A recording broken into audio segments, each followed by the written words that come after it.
Você está no Conexão Jovem Debate, websérie que discute a educação para o trânsito no novo ensino médio.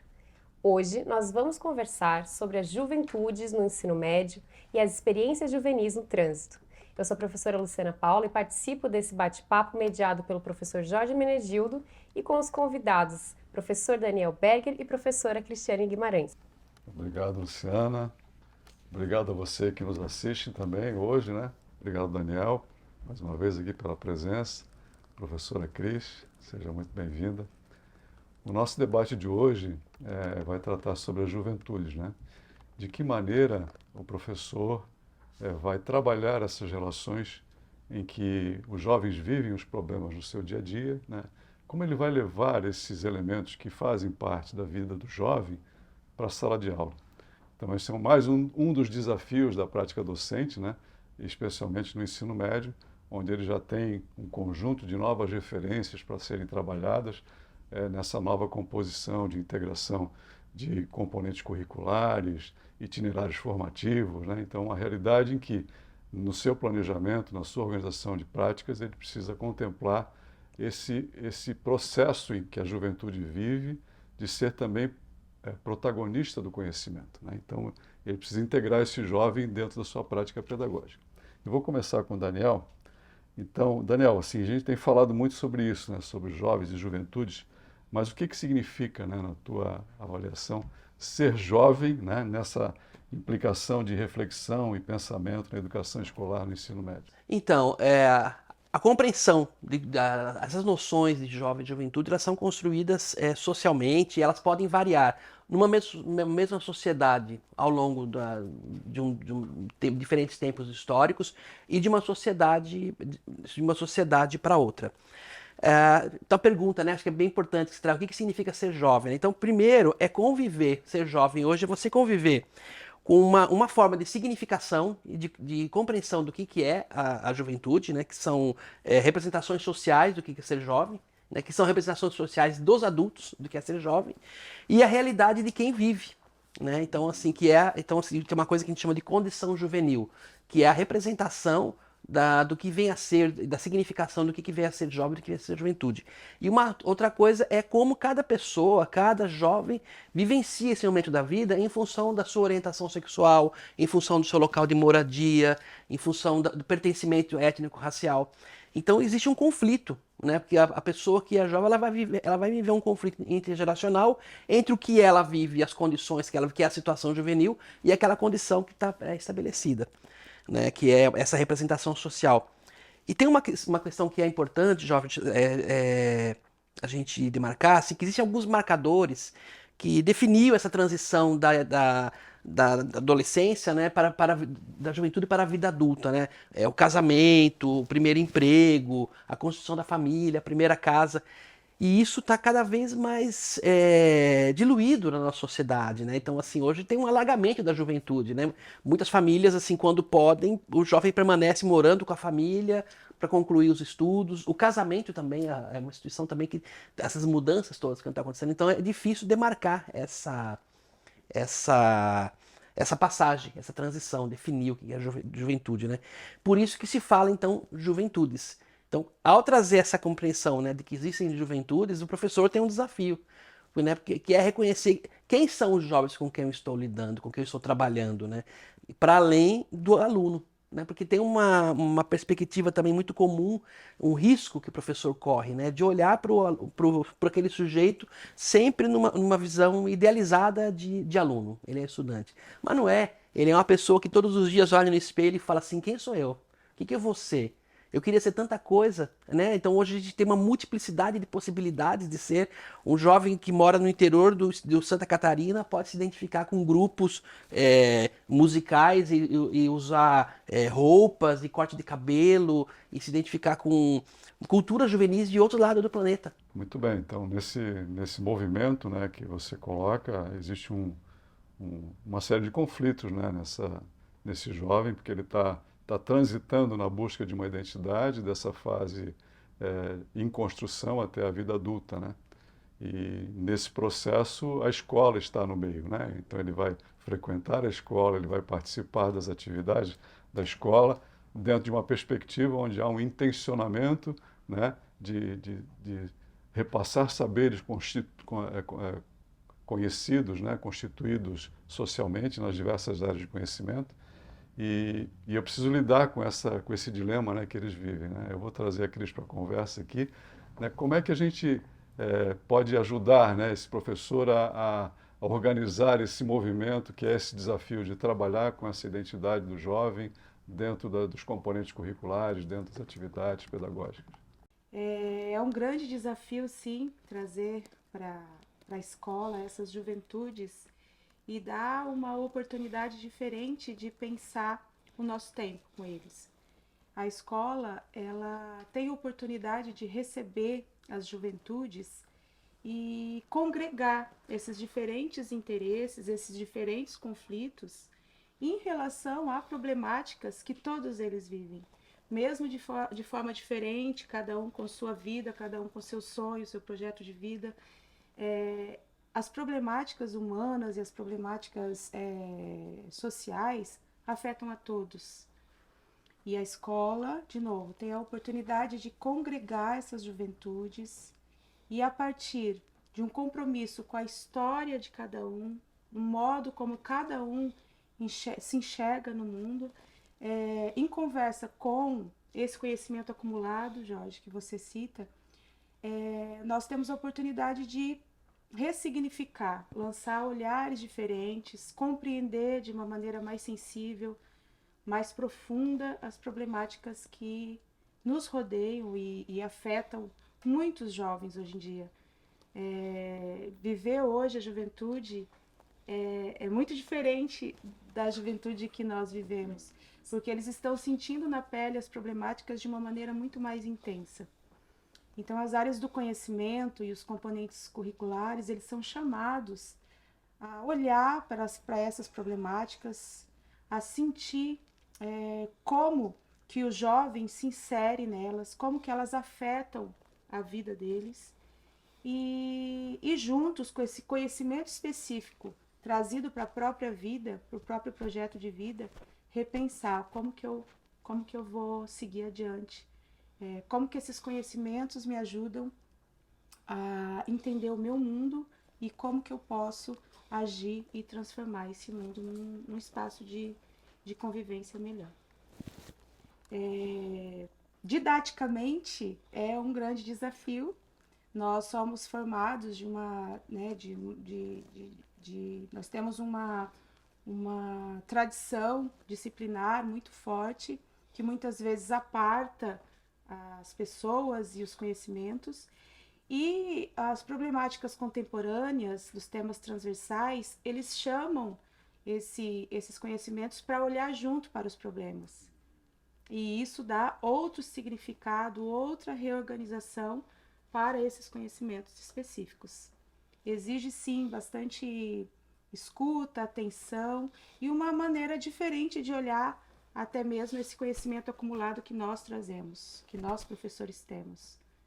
A gente vê também um impacto, né, dentro dessa tua abordagem, das tecnologias, né, de informação e comunicação, quer dizer, todo o aporte, né, que hoje faz parte da vida dele e que precisa de alguma maneira ser tratado também pelo professor nessa relação que ele vai estabelecer com as suas atividades, com os seus conteúdos, né? E aí, nesse desafio, eu já trago então a temática da transversalização, os temas contemporâneos transversais que você começou a apontar, e de que maneira a gente pode potencializar essa relação, né? Eu trago a pergunta para os dois, né? Essa relação desses desafios, né, de trazer as temáticas contemporâneas, especialmente a educação para o trânsito, nessa organização pedagógica que precisa ser estabelecida pelo professor, pelo docente, para poder organizar com menor conflito, né, essa relação que ele vai estabelecer com as juventudes que ele vai ter na sua sala de aula, né? Acho que é uma coisa que marca muito o trabalho do professor, um desconforto da ação docente, né? Porque o professor, ele vive um tensionamento, né?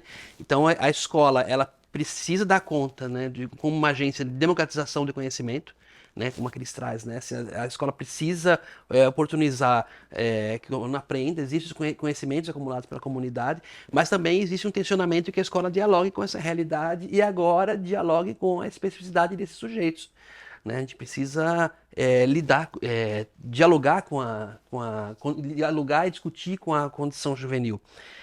E frente a esse desafio, eu acho que o principal, né, é uma postura investigadora, né? A prática pedagógica, enquanto uma pesquisa, enquanto uma ação investigativa. Não julgador. E não julgadora. Ela não é julgadora e ela também não é. Então, o professor também existe uma coisa que o professor sabe que ele também está aprendendo naquele processo. Por mais que nós dominamos conhecimentos, a especificidade, os objetos de cada área, mas o mundo é dinâmico. Então, eu preciso me colocar enquanto investigador. Então, essa atitude problematizadora, né, que professor e estudante junto olha para a realidade, traz a realidade como objeto de conhecimento, ela é uma oportunidade de aprendizagem, é uma oportunidade de conhecer e dialogar com essa juventude e exercer uma coisa que acho que é importante, que não se pode perder no trabalho do professor, que é a autoria. Né? O protagonismo do professor e o protagonismo do estudante. Então não é só o protagonismo do jovem, é o protagonismo do professor também. Ele tem que se reconhecer como autor. Né? Quando eu olho para a realidade e eu vejo um problema, como que a minha área de atuação, né, os meus conhecimentos que são disciplinares ou das minhas áreas podem contribuir para dialogar com essa realidade, né? Como que eu vejo o jovem dentro desse contexto de cada uma dessas realidades, né? Perfeito. Cris. Então, trazendo para essas problemáticas, né, do professor enquanto agente que ajuda a reorganizar esses conhecimentos, né, a favor de uma prática mais significativa, de uma prática ela está engajada com o presente, né, com as transformações que a gente quer para o mundo. Eu acho que tem algumas vias, por exemplo, os jovens consomem e eles têm acesso hoje a muitas linguagens, a muitas narrativas, a muitos textos, e de alguma forma essas linguagens elas podem ser trazidas para a compreensão, para análise, para reflexão, e elas podem também fazer parte de uma ressignificação, de reparar como que essas problemáticas estão acontecendo fora da escola e trazer para a escola e fazer uma abordagem diferente, reparar como que essas problemáticas estão afetando os jovens e como que cada área do conhecimento também pode corresponder. Como é que os temas contemporâneos, a educação para o trânsito, poderiam entrar nesse movimento? Sim.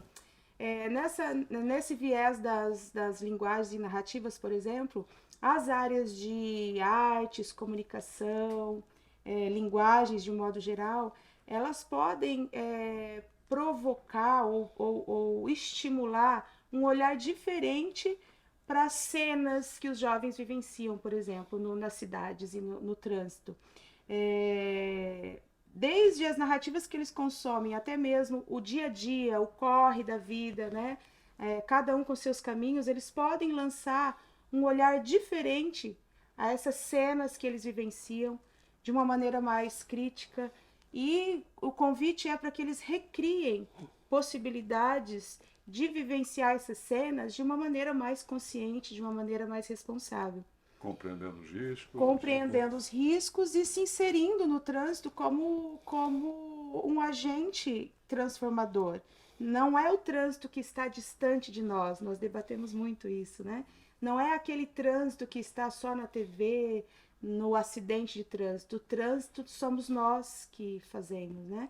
E a outra via é que eu acho que a gente tentou explorar nos nossos, né, na nossa proposta de material pedagógico, oportunizar o trabalho colaborativo. Os trabalhos colaborativos que a gente pensou, ele busca colocar os jovens em contato, as juventudes em conversa, porque a gente aprende muito com os outros.